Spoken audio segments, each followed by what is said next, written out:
এত সকাল সকাল কল দিচ্ছ কেন? বাহ, কয়টা বাজে এখন দেখছো? এখনো ঘুমিয়ে আছো তুমি? এই মাত্র 8টা বাজে।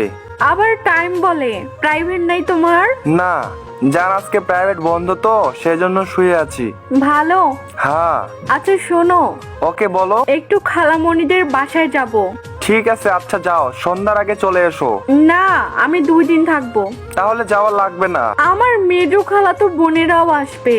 বোনেরা আসবে তো কি হয়েছে, তাই বলে থাকতে হবে? জান প্লিজ একটু অনুমতি দাও না থাকার জন্য।